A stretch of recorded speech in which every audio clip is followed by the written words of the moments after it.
जानवी के कहने पर किंजल शोधन से मिलती रही जानवी बनकर। हाय हाय! और शोधन भी उससे जानवी समझकर ही मिलता रहा। इसीलिए शोधन की जानवी किंजल है। You both are cheaters. तुम दोनों ने मिलके मेरे इमोशंस को पटक पटक कर धोया है। You both mock me. शोधन और माया, हर बार जरूरी नहीं है कि जो तू प्लान बनाए वो हमेशा सक्सेसफुल हो।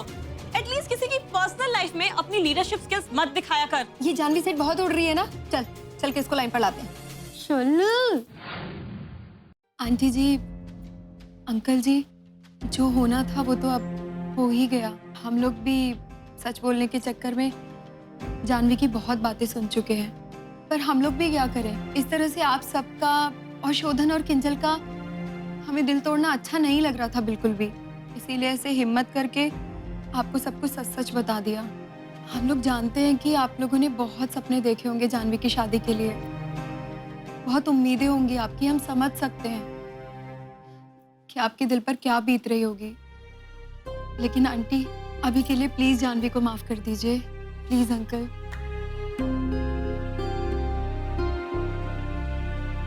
आंटी जी, अंकल जी, आप तो जानते हैं जानवी कैसी है कि दुनियादारी के मामले में हमारी जानवी थोड़ी सी कच्ची है और इस वक्त उसका फोकस सिर्फ उसका करियर है और कुछ नहीं।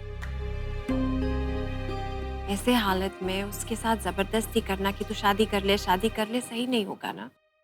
आई एम श्योर कि जब उसकी मर्जी होगी वो खुद ब खुद आपके पास आएगी और कहेगी कि हाँ, आई एम रेडी, शादी के लिए तैयार हूं मैं। प्लीज मेरी मानिए, 1-2 साल उसे करने दीजिए, उसे जो करना है। माया बेटा, तब मेरे को पता है, जब से जानवी ने होश संभाला है ना, तब से उसको हमने उसकी मनमानी करने दी है। उसने कहा मैं दिल्ली जाऊंगी, नौकरी करूंगी। हम लोगों को सोसाइटी के सब लोगों ने मना किया कि दिल्ली अच्छा शहर नहीं है अकेली लड़की को रहने के लिए, पर हमने उसको जाने दिया नौकरी करने के लिए। फिर वो तो मेरे घर में रही पेइंग गेस्ट बनकर। मेरे को बोलती थी, मम्मी तुम मेरे को मिलने मत आना, इधर रूम नहीं है। मैं आऊंगी तो मेरे को मिलने जब मेरा मन करे। इन 4-4 महीने तक मैं उसका चेहरा नहीं देख पाती थी, पर मैंने अपनी लड़की पर विश्वास किया, भरोसा किया उसके ऊपर।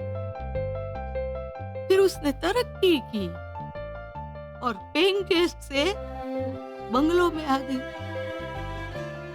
बस अब और कितनी तरक्की करनी है? ऐसे इंसान को कुछ अंतिम बिंदु तो होना चाहिए कि नहीं?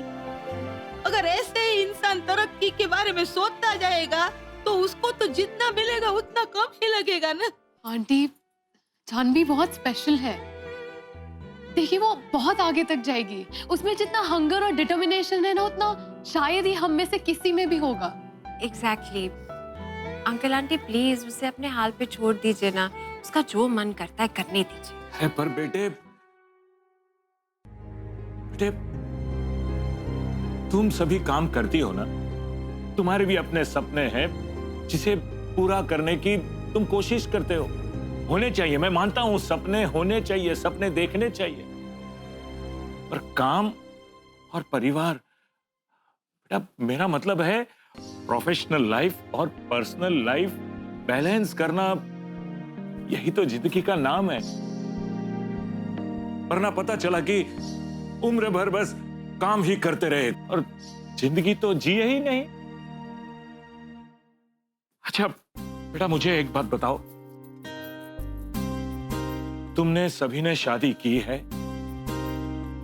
तो क्या तुम सब खुश नहीं हो? अंकल जी हम बहुत खुश हैं और आप और आंटी जी जो कह रहे हैं वो भी सही है अपने जगह पर, लेकिन हमें ध्यान रखना होगा कि ये शादी जैसी चीज है, हम जबरदस्ती नहीं कर सकते। और जिस दिन उसे लगेगा कि उसकी जिंदगी में किसी एक स्पेशल इंसान की कमी है, आई एम श्योर उस दिन वो खुद राजी हो जाएगी शादी के लिए। और आंटी अंकल आप लोग जानते हैं ना मेट्रो सिटीज में 30-35 से पहले कौन सी वर्किंग वुमन शादी करती है? अरे पर हमारे अहमदाबाद में तो करती है कि नहीं? हमारे अहमदाबाद में 25 साल की सभी लड़कियां शादी कर लेती है। मेरे को पता है कि सारे समाज के लोग रोज ना रोज हमारे घर पे पूछने आते हैं, तुम्हारी लड़की कभी शादी करेगी? अभी मैंने भी ना जवाब देना सीख लिया है। मैं उनसे कहती हूँ कि बोलो तो मेरे को नंबर लिख कर दे दूं, तुम्हें ही उसको फोन करो और पूछो कि वो कब शादी करने वाली है। अगले साल 30 साल की हो जाएगी, तब तक तो गए सारे हमारे वैष्णव समाज के सब अच्छे लड़के शादी कर चुके होंगे। अब रह जाएंगे उसके लिए डिवोर्सी, विधु और डिफेक्टिव। आंटी आप कैसी बातें करिए?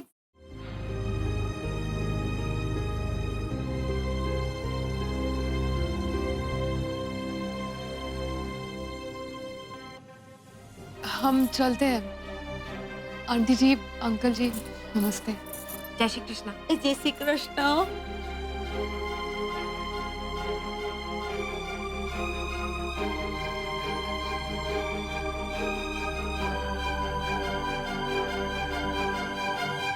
अब मेरे को तू ये बता, हैं? इतना सारा नाटक करने की क्या जरूरत थी और सब लोगों को जाकर बताने की भी क्या जरूरत थी? अभी ना ही हम हंसमुख पाए और ना ही समाज के किसी लोगों को मुंह दिखाने के काबिल रहे। मम्मा तो फिर मैं और क्या करती? आप लोग दोनों दिन रात सुबह शाम एक ही रट लगाए रहते हैं, शादी शादी शादी। किसी भी टॉम डिक एंड हैरी को मेरे ऑफिस भेज देते हो। जाना, मेरी वहाँ बेटी है, उससे मिला, उससे शादी कर ले। जब मैंने कह दिया, आपकी बेटी जानवी ने कह दिया कि उसे शादी नहीं करनी है, मतलब नहीं करनी है। एंड ऑफ डिस्कशन वही हो जाना चाहिए। बोलो, सांभळो। देखो जानू बेटा, बचपन से लेकर आज तक हम दोनों ने तुम्हें एक बेटे की तरह पाला है और आज मैं श्रीनाथ जी के सामने ये कहने के लिए तैयार हूं कि तुम्हारी जगह आज हमारा बेटा भी होता ना, तुम उसे भी शादी के लिए कहते जैसे तुम्हें आज कहते हैं। तुम्हारी एम्बिशन, तुम्हारा काम, तुम्हारा गोल वो अपनी जगह है, पर बेटा शादी की भी एक उम्र होती है। देखो हम जिस समाज में रहते हैं ना, उसके कुछ नियम होते हैं और ये शादी समाज का सबसे जरूरी नियम है। और हम तो ये चाहते हैं कि तुम्हारी शादी हो जाए, फिर तुम अमेरिका चली जाओ और वहां जाकर बहुत काम करो, बहुत तरक्की करो। हा? ये कौन, वो केविन जैसे लड़के जो ऑफिस में और किसी को आगे ही आने नहीं देते, ऐसे लोग तो तुम्हें वहां नहीं मिलेंगे ना। हाँ, एकदम सच्ची बात करी तमे। तेरे को पता है, मेरा भी एक सपना था कि मैं एक एनआरआई से शादी करूंगी और अमेरिका जाऊंगी, लेकिन मेरा सपना तो सच नहीं हुआ। और गांधी, तूने भी मौका गवा दिया। मेरे नसीब में अमेरिका जाने का ही नहीं है। नहीं चेतना, रोने की जरूरत नहीं। तुम्हें अमेरिका जाना है, तुम जा सकती हो। कैसे? हाँ, देखो एक काम करो, तुम्हारे बापूजी को बताओ कि तुम्हारे लिए अमेरिका की एक टिकट कटवा दे, ताकि क्या है, जानवी की नई मम्मी ढूंढने में मुझे थोड़ा और टाइम भी मिल जाएगा। एकदम सच्ची बात करी हो तुम। जो मम्मा, मुझे अमेरिका जाने के लिए किसी से शादी करने की जरूरत नहीं है। मैं अपने दम पे, अपने पैसे पे, अपने क्वालिफिकेशन पे, अपनी अचीवमेंट पे अमेरिका जा सकती हूँ। सच्ची बात करे? और पापा, मम्मा क्या गारंटी है कि मैं जिससे भी शादी करूंगी, जो भी एनआरआई लड़का होगा, वो उतना ही अंडरस्टैंडिंग होगा? अगर मैं अमेरिका जाती भी हूँ शादी करके, तो क्या गारंटी है कि वहां पे केविन जैसे लड़के मुझे नहीं मिलेंगे? मैंने आज तक अपना रास्ता खुद बनाया है ना, तो आगे भी बना लूंगी। अच्छा, वो सब छोड़ो, मम्मा मुझे ये बताओ, पापा आपको हनीमून पर कहाँ लेके गए थे? तेरे पापा ना मेरे को हनीमून पे आगरा लेकर गए थे। मेरे को ऐसे ताजमहल के सामने बैठा कर बोले, चेतना एक दिन मैं तेरे लिए गुजराती ताजमहल जरूर बनाऊंगा। चलो, तो आपने एक वंडर ऑफ द वर्ल्ड तो देख लिया, अब दूसरे वंडर देखने की बारी है। मैं आप लोगों को कल ही 1 महीने के लिए हनीमून पैकेज पे अमेरिका भेज रही हूँ। हनीमून? अब आप लोग अपने दूसरे हनीमून के लिए तैयार हो जाओ। दूसरे हनीमून के लिए, वो भी अमेरिका। मेरे को तेरे पापा के साथ ही जाना पड़ेगा, बात तो बिल्कुल सही है तेरी मम्मी की। है ना? हाँ बिल्कुल, अगर मैं इसके साथ गया तो फिर तुम्हारे लिए वो वहाँ की गोरी गोरी मम्मी कहाँ से लाऊंगा? कहाँ से लाएंगे?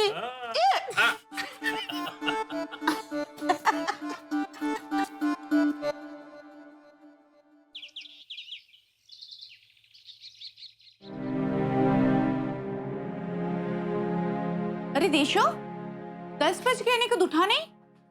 अरे हाँ जी दीदी, आज छुट्टी है ना तो मन नहीं ना जगाया। थैंक यू, पर टाइम तो देख तू। वो उठेगा नहीं ना तो रात भर नहीं सोएगा, शैतानी करेगा, जगा रहेगा। उठ जा मेरा राजा बेटा। अरे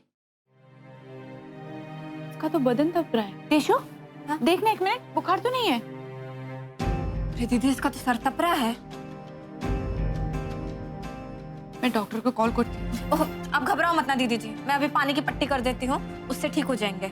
मौसम का बुखार है ना, तान्या दीदी के नुस्खों से ठीक हो जाएंगे शाम तक ये। पक्का ना देशो? हाँ हाँ दीदी, मेरे भी 5 बच्चे हैं। ठीक ना हुए तो आप सामने बुला लेना डॉक्टर ने। अच्छा, मैं लेके आऊँ अभी पट्टी। हाँ हाँ हाँ ठीक है। पापा,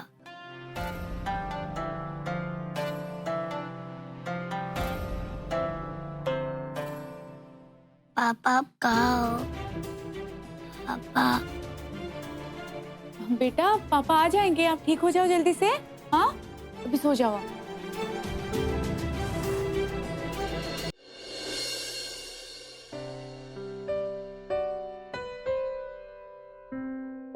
मैंने बोला था कि पार्टी खत्म होने के बाद मैं सब कुछ सच सच बता दूंगी, लेकिन नहीं, तुम लोगों को तो पता नहीं क्या आग लगी हुई थी बताने की।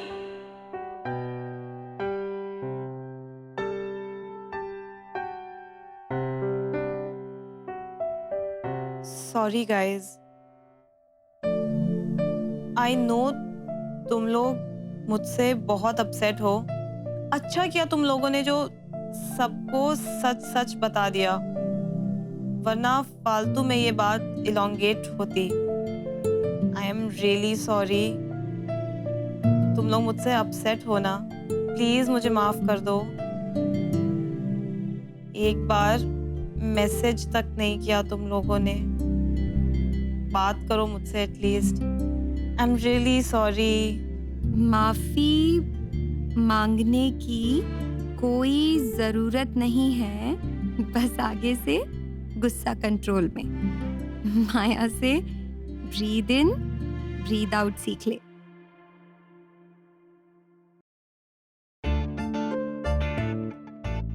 देव, कोई खाना छीन कर नहीं ले जाएगा, तेरे पास ही रखा है, आराम से चबा चबा कर खा। खाने को वैसे भी 32 बार चबाना चाहिए। एक्चुअली मम्मा क्या है, मैं लेट हो गया, मुझे अभी के अभी निकलना है, मेरी मीटिंग है भूषण जी के साथ में, तो अगर मैं लेट हो गया ना तो प्रॉब्लम हो जाएगी। तान्या एक काम करो ना, फटाफट टिफिन ला दो मुझे। चाची चाची चाची, मुझे चीज पराठा खाना है। हाँ, मीतू और प्रीतू के लिए तो बनाए हैं मैंने चीज पराठे। ये लो। आपको कैसे पता चला कि हमें चीज पराठे खाने हैं? यही तो है चाची का मैजिक। चाची को सब पता रहता है कि मीतू और प्रीतू को क्या खाना है। अरे मैं तुमसे दही मंगवाना तो भूल ही गई। अरे मैं भी भूल गई, ये रही आपकी मैंगो फ्लेवर्ड। तुझे फ्लेवर भी याद है पुत्र? नो डाउट भाभी, आप तो सच में जादूगर ही हो। मतलब इतने सारे लोगों को कब क्या चाहिए आपको सब पता होता है। आखिर इतना स्मूथली आप मैनेज कैसे करते हो? अरे भैया, काम है मेरा। जैसे कोई भी पैशनेट इंजीनियर या डॉक्टर साइंटिस्ट अपना काम एकदम परफेक्शन से करना चाहते हैं, वैसे ही मैं भी एकदम परफेक्ट होममेकर बने रहना चाहती हूँ। अच्छा भाभी, इस बार सोना आएगी ना तो आप उसको अपनी तरफ फुल ट्रेन कर देना। मतलब उसे भी खाना बनाना, घर संभालना आना चाहिए। मैं भी तुझसे यही कहने वाली थी, जब सोना आएगी ना तो उसे भी सारी जिम्मेदारियां बांटनी होंगी, क्योंकि तानिया तो अब बेबी में बिजी हो जाएगी। वैसे कि ये बिल्कुल सही टॉपिक निकाला है जतिन तूने। तू एक काम करना, सोना को थोड़ा सा तू भी मोटिवेट कर देना, क्योंकि उसके सामने तो तू कुछ कहता ही नहीं है। ये आप भी ना, सच तो कह रहा हूँ। अच्छा जतिन भैया, 2-3 दिन से सोना से कुछ बात नहीं हुई है। आपकी बात हुई थी क्या? नहीं भाभी, मेरी बात नहीं हुई। देव, अमृत बहन जी को फोन तो लगा, कहीं अभी भी तो मुंह फुलाकर नहीं बैठी हैं? आता हूँ, देखो।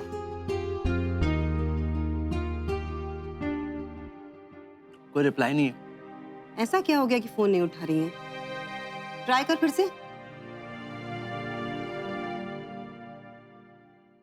No reply. तो लैंडलाइन पर लगा। ये लो, एक बार आप बात करो।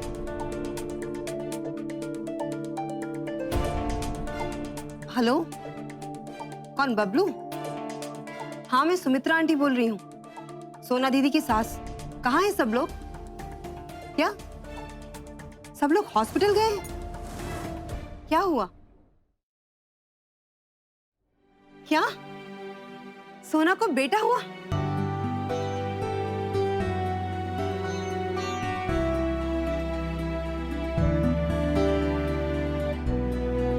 वाहिगुरु दी मेहर, वाहिगुरु दी मेहर। मैं अभी फोन रख रही हूँ। सत श्री अकाल जी, सत श्री अकाल। थैंक यू बाबा जी। खुश रहे पुत्र। मम्मी जी, बेबी और सोना कहाँ है? गुरु तेग बहादुर सिंह हॉस्पिटल। ताने पुत्र, तू जल्दी से तैयार हो जा। पुत्र, तू माँ बन गई है। और देव, तू भी जल्दी से तैयार हो जा, अपनी मीटिंग कैंसिल कर दे। तू पापा बन गया है देव। चलो जल्दी से सब हॉस्पिटल चलो। चल चल चलो। दादी, मैं भी अपने भाई से मिलने जाऊंगी। मीत और प्रीत अभी पापा के साथ रहेंगे, वो पापा के साथ बाद में हॉस्पिटल जाएंगे। ओके। बाद में मैं भी जाऊंगी? हाँ बेटा, आप भी बाद में जाओगे, अभी पापा के साथ रहो। पापा, हम कभी जाएंगे?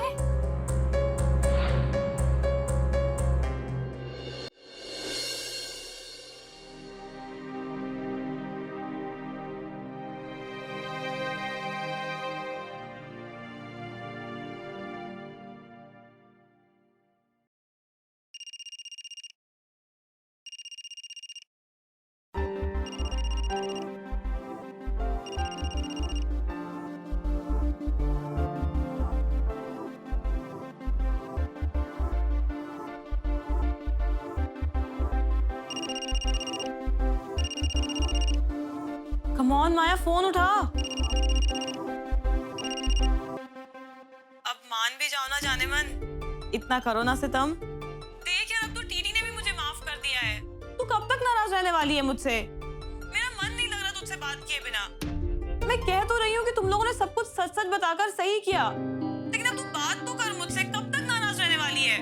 देख, अगर तूने मुझसे बात नहीं की ना तो तेरा हाजमा खराब हो जाएगा, पेट में दर्द होगा तेरे को रात भर। बोल। बस। ओह गॉड माया, ले लिए ना तूने मेरे मजे। यही सुनना चाह रही थी ना तू? बिल्कुल, मेरे कान तरस गए थे तेरे सॉरी को सुनने के चक्कर में। और पहली बार थोड़े हुआ ये सब कि मैं मुंह फुला के बैठ जाऊं। तेरी सुपीरियरिटी कॉम्प्लेक्स को बहुत अच्छी तरह से जानते हैं और आदत भी पड़ चुकी है।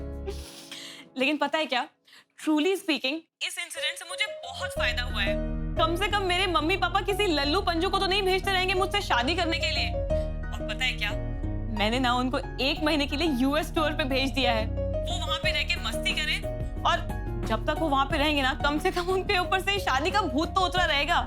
एक बार वो यहाँ से गए, उसके बाद मैं और मेरा घर, फुल ऑन प्राइवेसी। तू घर पे आई हो ना, भर भर के बातें करेंगे। उसके बाद वीकेंड पे होगी हमारी पार्टी। दारू की नदियां बहा दूंगी मैं तो। हाँ, लेकिन वो तेरी उस असिस्टेंट का क्या यार? उसने तो बेफिजूल मोहब्बत में ठोकर खा ली तेरे चक्कर में। कौन सी फ्रेंड? अरे किंजल, और कौन? अरे नहीं, आई नो किंजल को आई नीड टू अपोलोजाइज। देख जानू, I am seriously telling you, तुझे सबसे पहले सॉरी किंजल को कहना चाहिए। बेचारी का दिल टूटा है यार। हाँ यार,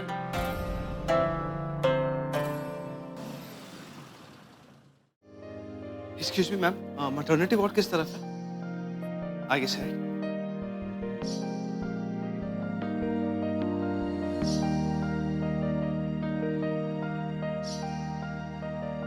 अमृत बहन जी, सोना और बच्चा कहाँ है? सोना को डिलीवरी हो गई और आपने हमें फोन करके इन्फॉर्म करना तक जरूरी नहीं समझा। नहीं बहन जी, मैंने तो पहले ही फीलिंग आ गई थी कि आपने ना आके मेरे को यही सब बोलना है। अरे कितनी बिजी थी मैं और इतने काम थे मेरे को यहाँ पे।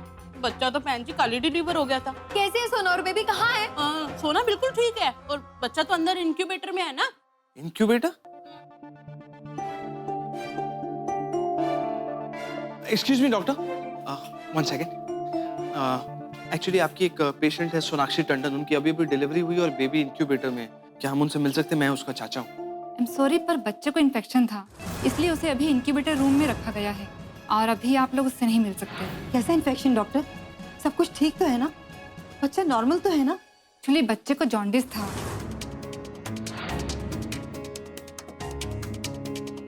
और इसलिए हमें काफी सावधानी से काम करना पड़ा।